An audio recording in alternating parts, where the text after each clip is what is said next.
everyone, and welcome back to Cooking Historically. Happy Halloween! I'm super excited. Halloween is on Saturday. I love Halloween. I don't know what everybody else has been doing to sort of celebrate Halloween in their own ways during this pandemic, but I've been watching a whole lot of Halloween movies, and I've been eating a lot of sweet treats that are different pumpkin flavors and different things. Today I will be making a recipe that I just always associate with Halloween, which is popcorn balls. And yes, there is an actual popcorn balls recipe in the Made 9 Pies cookbook. This recipe comes to us from 1875 from a woman named Ella Tuttle. Now, the actual recipe says that you should use molasses and sugar. However, Ella Tuttle, it's more likely that she would have had access to maple syrup and maple sugar, so that's what I'm using today for my popcorn balls. So, let's get to it.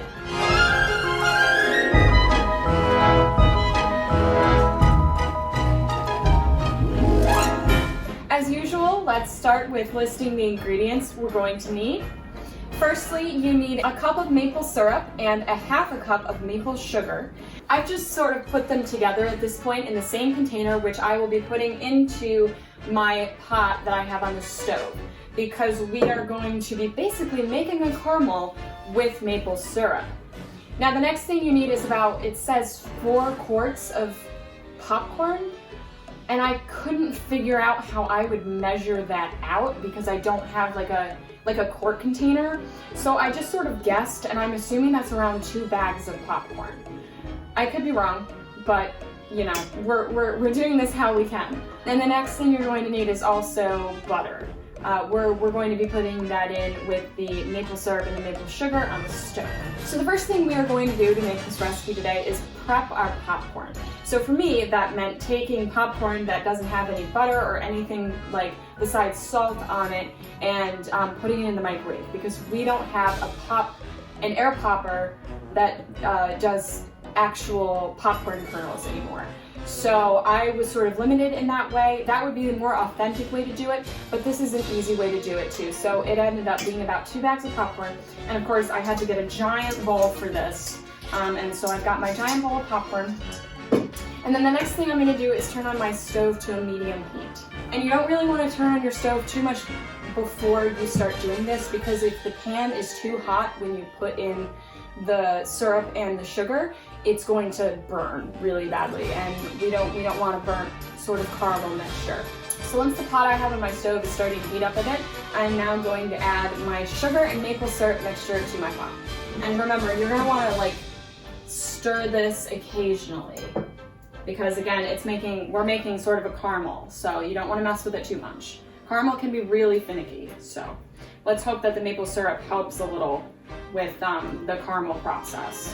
So once we have our maple syrup and our maple sugar in our pot, we are going to let this come to a boil, and we want to make sure, and I know it'll be a little bit tricky because we did use maple syrup, but it's going to be a little hard to tell if this gets too caramely or not, just because color, it's going to be hard to tell.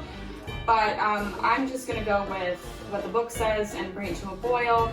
And once you take it out, it starts to harden slightly on your spoon or spatula. So once your caramel sauce is ready, the next thing you're going to do is just add a walnut-sized chunk of butter to it. I don't really know what that means, but I'm assuming it's sort of like this. And we're just gonna mix that butter right in. And then we are going to add our caramel sauce to our popcorn.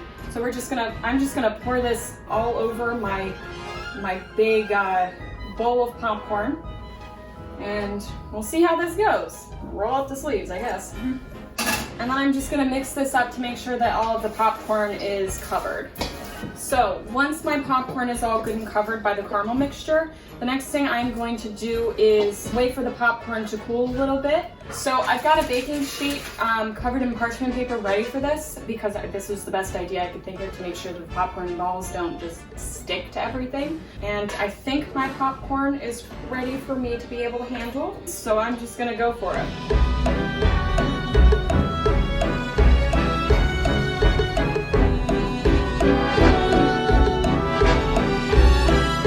As you may have guessed, this is turning out to be quite a messy process.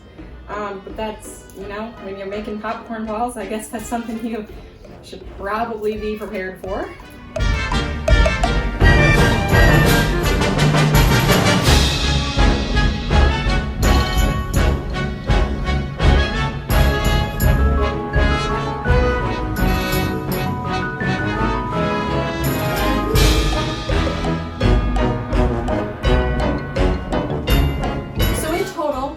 This recipe with my sort of, you know, adaptations made me about 8 full-size popcorn balls.